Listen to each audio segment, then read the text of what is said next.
दोस्तों ये कहानी है भगवान गौतम बुद्ध जी के चचेरे भाई और उनके शिष्य आनंद की। दोस्तों एक बार जब आनंद भिक्षा मांगने के लिए एक नगर में पहुंचते हैं तो बहुत देर चलने के बाद उन्हें तेज प्यास लगने लगती है, जिस कारण वे एक कुएं के पास रुक जाते हैं जहां पर कुछ स्त्रियां पानी भर रही होती हैं। वो उन स्त्रियों से कहते हैं कृपया आप हमें पानी पिला दीजिए क्योंकि हमें बहुत तेज प्यास लग रही है। उनमें से एक स्त्री आनंद को पानी पिलाने लगती है और वो स्त्री आनंद के रूप को देखकर पूरी तरह से मनमोहित हो जाती है और मन ही मन में सोचती रहती है यदि मुझे विवाह करना है तो इसी व्यक्ति से करना है क्योंकि इतना सुंदर व्यक्ति मैंने आज तक नहीं देखा। वो स्त्री अपने मन ही मन में तरीके और योजनाएं बनाती रहती है कि किस तरह से मैं इस व्यक्ति से विवाह कर सकूं। आनंद वहां से जा ही रहा होता है। वह स्त्री आनंद को अपने घर पर भोजन के लिए आमंत्रित करती है और आनंद उस स्त्री के आमंत्रण को स्वीकार कर लेते हैं और उसके घर भोजन के लिए चले जाते हैं। आनंद भोजन करने के बाद उस स्त्री के घर से चला जाता है और आनंद के जाने के बाद वह स्त्री अपनी माँ से कहती है, माँ आपको मेरे विवाह की चिंता रहती है तो मैं विवाह के लिए तैयार हूँ और मैंने अपना वर भी चुन लिया है। उस स्त्री की माँ पूछती है कौन है वो? तो वह स्त्री कहती है माँ वो ये भिक्षु है जो हमारे घर पर भोजन करने के लिए आए थे। उस स्त्री की माँ कहती है पागल हो गई है तो वह एक भिक्षु है, उसने पूरा संसार त्याग दिया है। वह स्त्री कहती है क्या हुआ मैं पुनः संसारी बनाऊंगी और उस स्त्री की माँ कहती है यह नहीं हो सकता।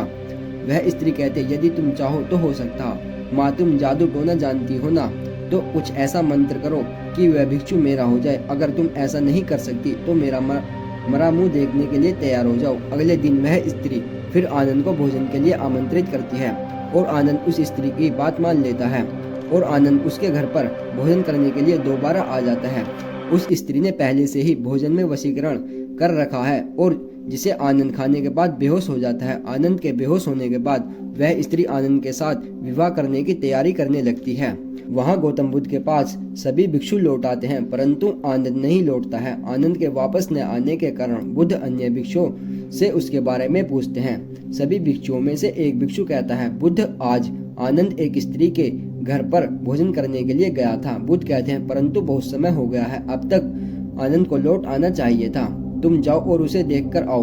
वह भिक्षु उस स्त्री के घर को जानता था जहां आनंद भोजन करने के लिए गया था। वह भिक्षु सीधा उस स्त्री के घर पहुंचता है और देखता है कि वह स्त्री आनंद के साथ विवाह करने की तैयारी कर रही है। इतने में ही आनंद को होश आ जाता है और उस स्त्री की और उसकी माँ की कोशिश को नाकाम हो जाती है और वह भिक्षु आनंद को उन दोनों माँ बेटी को बुद्ध के पास ले आता है और गौतम बुद्ध को पूरी घटना समझाता है।